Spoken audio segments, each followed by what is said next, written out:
You better have that pool ready by Saturday. That's the first thing I heard when I stepped out onto my porch, a voice so sharp it sliced through the morning air.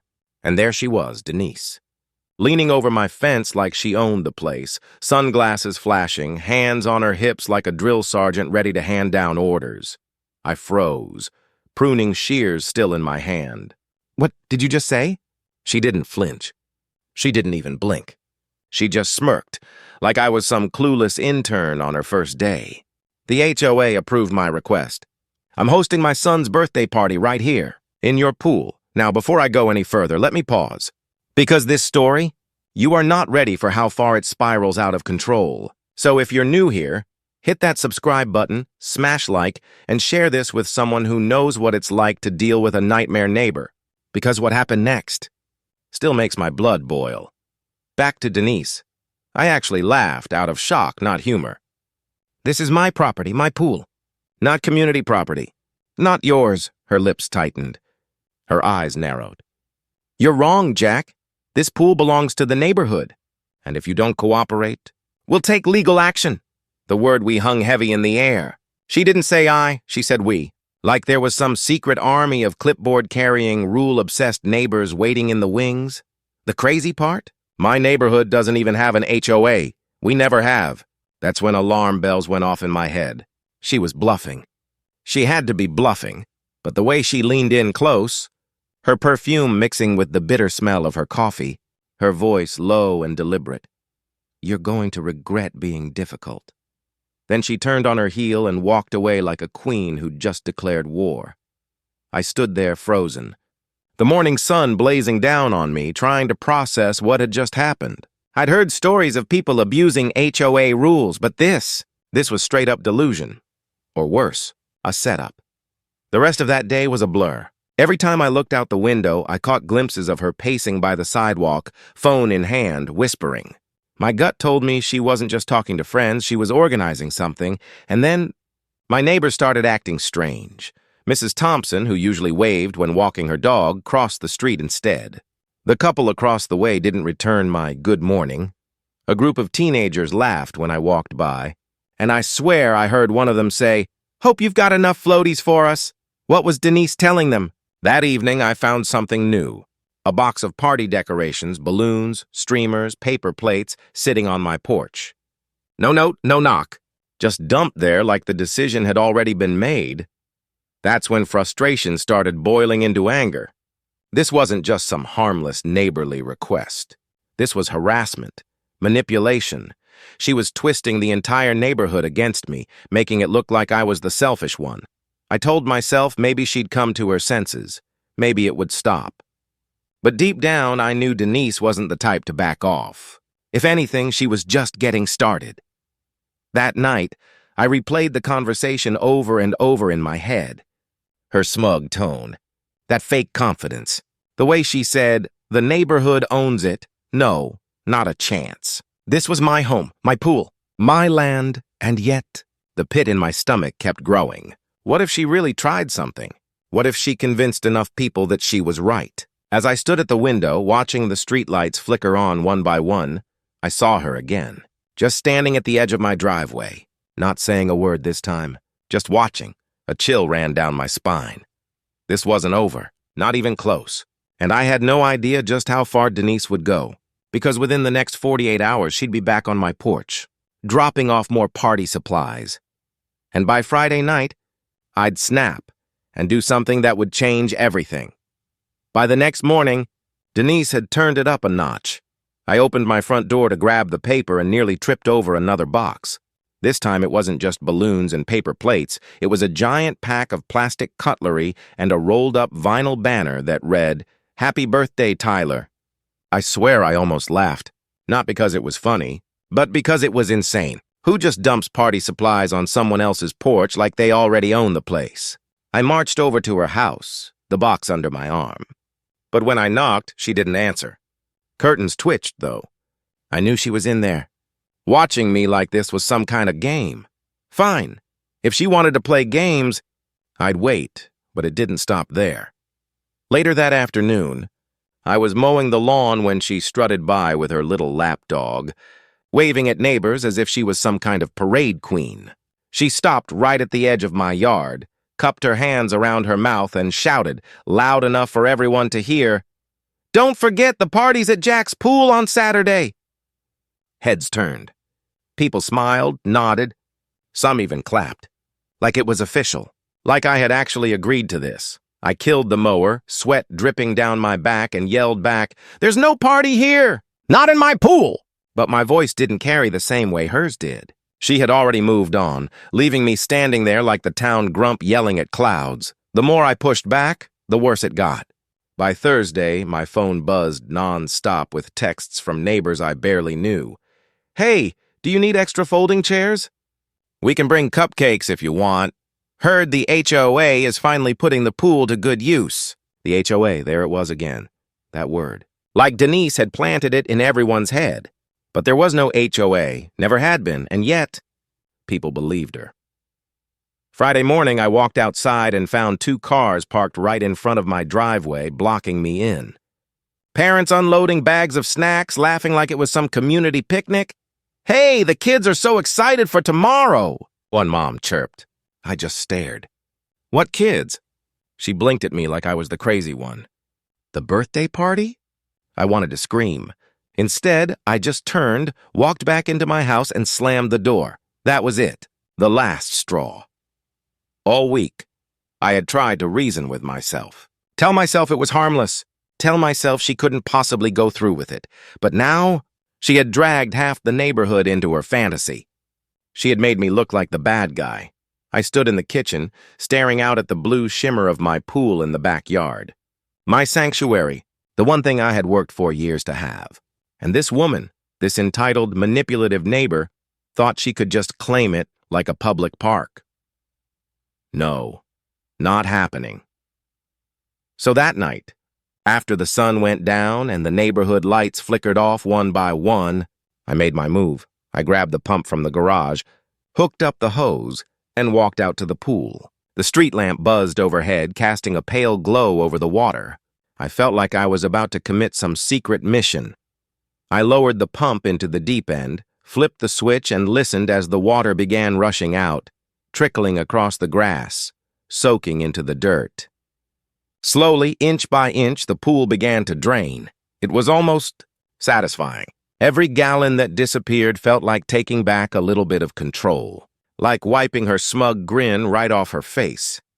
I stayed out there for hours, leaning on the fence, watching the water sink lower and lower until the pool was nothing but a hollow shell, silent, empty, off limits. By the time the sun cracked the horizon, the last puddle had vanished. I stood there in the quiet morning, breathing heavy, sweat on my forehead, knowing I had just pulled the ultimate card. If Denise thought she could throw a party in my backyard, she was about to be in for the shock of her life, and that's when I heard it. The sharp clack of heels pounding up my driveway. Denise, phone already in her hand, voice shrill enough to wake the whole block. "I'm calling the cops," she screamed. "You destroyed community property." My stomach tightened. She wasn't bluffing anymore. The morning air was still cool when I heard her voice, shrill, sharp, slicing through the quiet like a siren. "You destroyed community property." "I'm calling the cops!" I turned slowly, and there she was, Denise, storming up my driveway like a prosecutor about to deliver a closing argument. Her sunglasses were off now, her eyes blazing, phone already pressed to her ear. "Officer, you need to come quick," she shouted, pacing in circles. "My neighbor vandalized our pool." "Yes, our pool!" He emptied it completely. Neighbors began creeping out from behind curtains, drawn like moths to the chaos. Mrs. Thompson, the one who used to bake me banana bread, stood with her arms folded across the street, shaking her head like I'd just kicked a puppy. I leaned against the empty pool ladder, arms crossed, refusing to give Denise the satisfaction of rattling me. "This is my property," I said evenly. She jabbed a finger in my direction. "You'll regret this. You're going to pay for what you've done." Moments later, the flashing red and blue lights of a cruiser rolled up the street, tires crunching against the asphalt. 2 officers stepped out, scanning the scene. "There!" Denise shrieked, pointing at me like she'd just spotted a fugitive. That's him! He destroyed HOA assets. He emptied our pool! One officer, tall with a tired face, turned to me. Sir, is that true? I didn't rush. I didn't panic. I walked over calmly, pulled a folded sheet of paper from my back pocket and handed it to him. Before you say anything, you might want to see this. He unfolded the document. His brows furrowed as he read aloud, Deed of property. Backyard pool included. Owner, Jack Sullivan. His eyes flicked up at me, then back at the paper. He nodded slowly. This pool is on your land, not community property. A ripple of murmurs spread through the crowd of neighbors now gathering at the edges of my driveway. I caught Denise's face twitch, but she doubled down. That can't be right. The HOA rules clearly state, there is no HOA in this neighborhood, ma'am. The officer cut her off firmly. And making a false police report? That's a crime. For the first time, Denise faltered. Her mouth opened, but nothing came out. The smugness was gone, replaced by a faint crack of panic around her eyes. And then, just when I thought the storm was over, another car rolled up. Not a cruiser, a black SUV. The door opened, and out stepped a man in a county sheriff's badge, wearing a suit jacket instead of a uniform. He scanned the scene, his gaze locking right on me. Didn't expect to see you here, Jack, he said with a grin. Denise whipped her head around, confusion all over her face. Wait, you know him? The sheriff strode right past her, extending his hand to me. I shook it firmly. Haven't seen you since the hurricane relief mission, he said. I nodded, trying to suppress my own surprise. Been a while. The neighbors gasped, whispers rippling through the crowd. Denise, though, looked like she'd just been hit by a truck. Marine? She whispered, voice cracking. The sheriff chuckled. Know him. This man's the reason half this county had a roof over their heads after that storm. He's also the guy who trained our SWAT team in crowd control. Denise stumbled a step back. Her arms wrapped around herself, her earlier bravado draining from her face faster than I drained that pool. I think there's been some misunderstanding, she stammered, voice trembling now. But the sheriff's friendly expression had shifted, hardening into something official. His tone dropped low, sharp. Ma'am, you claimed there was an HOA here. You said this was community property. That's fraud! The crowd erupted, neighbors whispering, muttering, some shaking their heads in disbelief. Denise flailed her arms weakly. I didn't mean fraud, And then the sheriff's phone buzzed. He glanced at the screen, his eyes narrowing. Jack, he said, turning the phone toward me. On the screen was a video, clear as day. Denise standing in front of my fence 2 nights ago, bragging to a friend. He won't even know until the party's already started. Gasps echoed across the street. A man next to me muttered, She did the same thing with my driveway last year. The officer stepped forward, cuffs in hand. But before he could take her away, I raised a hand. My voice was calm but sharp enough to cut through the noise. Hold on. Before you cuff her, I want the neighborhood to hear something. Denise's eyes went wide. No, this isn't necessary, she pleaded, but I wasn't finished. Not by a long shot. Because on my phone, I had footage even worse than hers bragging. Footage that showed Denise sneaking into my backyard with a clipboard, taping a fake HOA notice to my back door. And when I pressed play, the whole neighborhood would see exactly how deep her lies went. The crowd shifted closer as I pulled my phone from my pocket. My thumb hovered over the screen, the faint glow lighting up Denise's pale, trembling face. You all deserve to know the truth, I said, my voice steady but firm. She wasn't just bluffing about the party. She tried to manufacture an HOA. I tapped play. On the screen, the grainy footage from my backyard security camera came alive. There was Denise, sneaking through the side gate, clipboard under her arm. She walked up to my back door, taped something onto it, and hurried away, glancing over her shoulder like a burglar in the night. The camera zoomed enough to make out the paper. Pool reserved for community use. Failure to comply will result in fines. Gasps rippled through the crowd. That's her handwriting, someone whispered. She did the same thing with my driveway last year, another neighbor snapped. I turned slowly, scanning the faces of the people who had been avoiding me all week, the ones who believed her lies. Their expressions shifted from suspicion to anger. At her, Denise's lips trembled.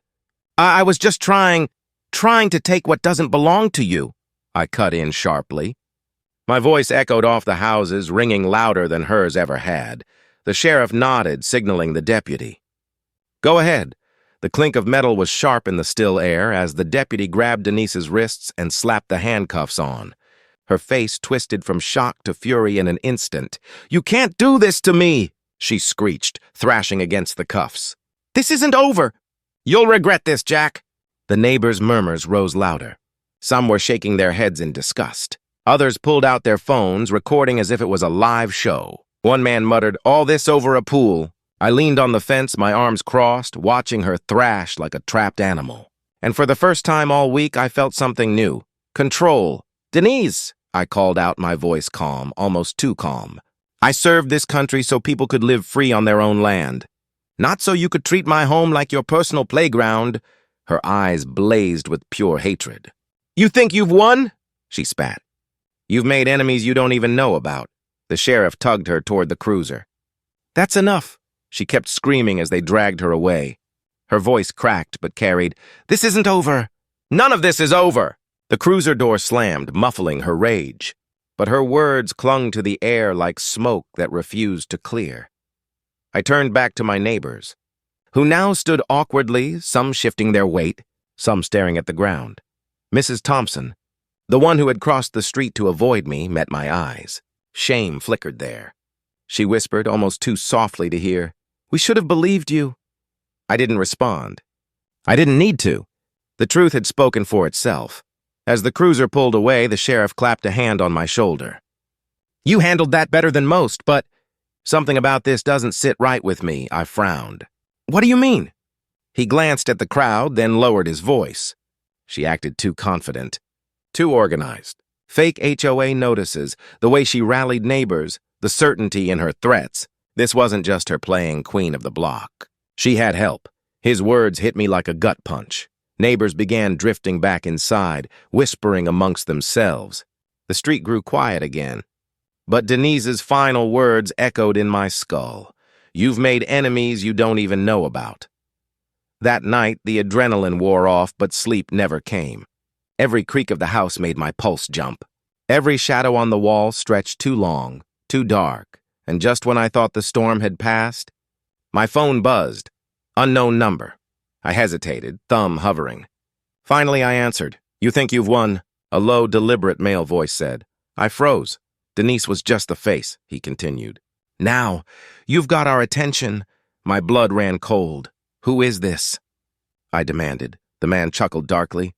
"Let's just say, some of us like the way she handled things, and we don't appreciate you making her look like a fool." Then the line went dead. I stood in the dark, phone pressed against my ear, my chest tight.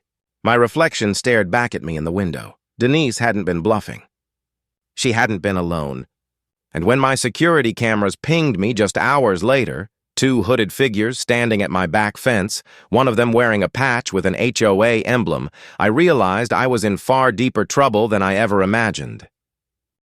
The street had finally gone quiet, but my mind hadn't. Denise was gone, locked in the back of a cruiser, but her last words were stuck in my head like a splinter. "You've made enemies you don't even know about." I told myself it was just her bluffing one last time, a desperate woman lashing out. But then my phone buzzed, unknown number. I should have ignored it. "God, I wish I had," I answered. "You think you've won?" The voice was low, deliberate, male, not Denise. Not anyone I recognized. My throat went dry. "Who is this?" He chuckled, slow, like he had all the time in the world. Denise was just the face. "Now you've got our attention." A cold chill rolled down my spine. "Our?" I repeated. Silence for a beat, then, "Let's just say some of us like the way she handled things, and we don't appreciate you making her look like a fool." The line went dead. I stood in the middle of my living room, phone still pressed against my ear, heart hammering. I wanted to believe it was just some crank, but deep down I knew better. I barely slept that night. Every creak of the house, every rustle outside made me jump. At one point, I swore I saw movement at the end of my street, but when I checked again, it was gone. By dawn, I told myself, maybe it was over. Maybe it was just a scare tactic. Then around 3 a.m., my phone buzzed again. This time, it wasn't a call. It was my security system, motion detected. Backyard fence. I tapped the feed open and froze. Two figures hooded, crouched by the back fence. One of them shined a flashlight into my yard, sweeping it across the grass, across the drained pool, like they were mapping it out. The other just stood still, watching, and that's when I noticed the patch. On the sleeve of one hoodie was an embroidered emblem, circular, letters around the edge, HOA.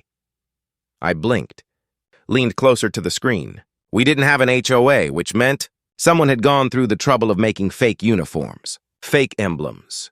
This wasn't some neighborly feud anymore. This was organized. My chest tightened. Who the hell were these people? The two figures didn't climb over, not yet. After a few minutes, they melted back into the shadows, vanishing into the hedges. I called the sheriff immediately. My voice shook as I told him everything. The phone call, the patch, the figures at my fence. His tone shifted instantly. Stay inside. I'll be there in 20 minutes. Don't go outside for any reason. But 20 minutes turned into 15. And by then, it was already too late. A sharp knock rattled my front door. Not the polite kind. The kind that says, "We know you're in there." I peered through the side window. One of the hooded men stood on my porch. He wasn't trying to hide. He wanted me to see him. I opened the door just a crack, enough to meet his eyes. He leaned forward, close enough that I caught the bitter smell of coffee and cigarettes on his breath. His voice was a whisper, but it cut like a knife. "You're going to wish you'd just let her have the pool." And that's when I saw it, dangling from his hand. A key ring, not a weapon. A set of master lock keys, the kind that don't open just one door, but dozens. One brass tag hung from the ring, engraved with a number, Lot 47. But there was no house on Lot 47, just an empty, overgrown plot owned by some shell company that nobody in the neighborhood ever saw. The man caught me staring. He smirked. Then headlights swept across the yard. Gravel crunched. The sheriff's SUV screeched to a stop, lights blazing. The hooded man didn't flinch. He just slipped back into the shadows, disappearing between hedges with the silence of someone who had done this before. The sheriff jogged up my steps, scanning the street. "Was that him?" I nodded, adrenaline surging. He had keys. A brass tag. "Lot 47. The sheriff's face tightened, like I'd just confirmed his worst suspicion. "That's not even a house," he muttered. "That lot's owned by a company that doesn't exist." My stomach dropped. "So what's really there?" He looked at me, dead serious. "If I'm right, this isn't about a pool." He paused, scanning the shadows. "It's about the land under it." And before he could explain, his radio crackled to life. "Sheriff, we've got movement at Lot 47. You're going to want to see this." The sheriff's radio crackled again, louder this time. "Sheriff, we've got movement at Lot 47. You're going to want to see this." He and I locked eyes. My gut twisted. This wasn't just Denise's obsession anymore. Something bigger, something darker was at play. "Come on," the sheriff said, already moving. Minutes later, his SUV bounced down the uneven dirt road toward Lot 47. To anyone else, it looked like nothing, just a patch of weeds and broken fencing.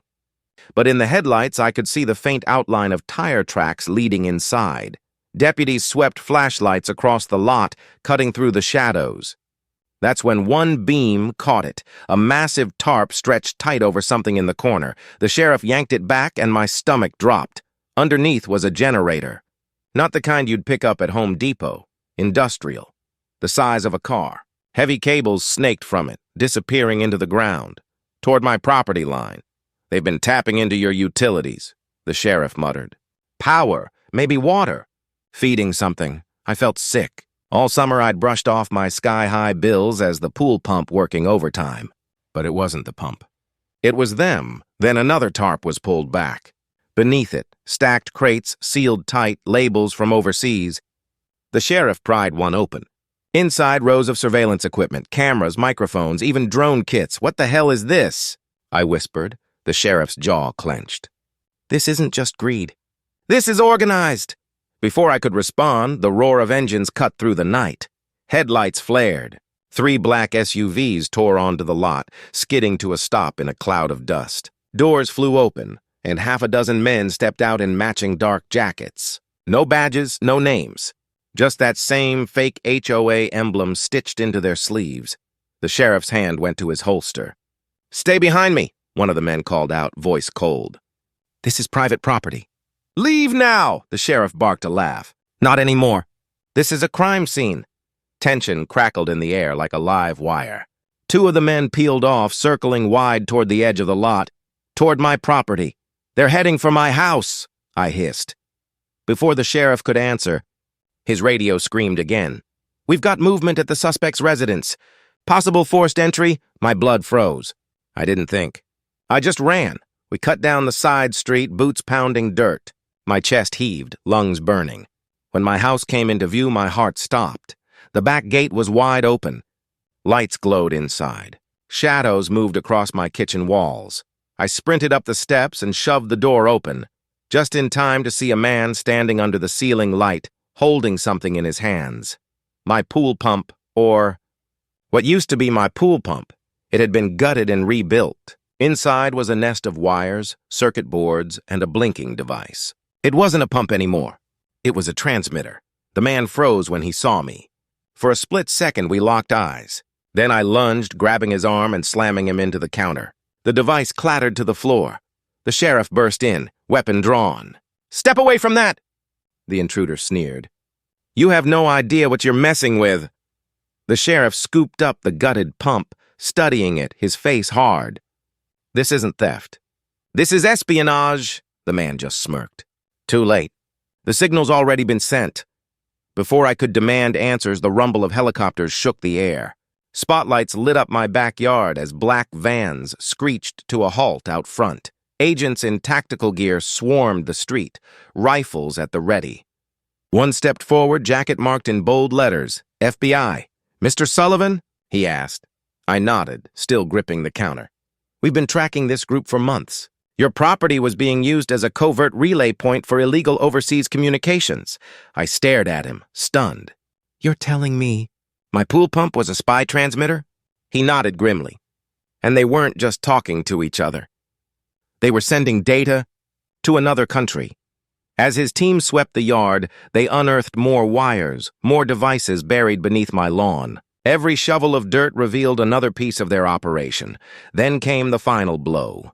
The lead agent set a waterproof case on my porch, flipped it open, and revealed a stack of files, addresses, bank accounts, personal details of people in my neighborhood.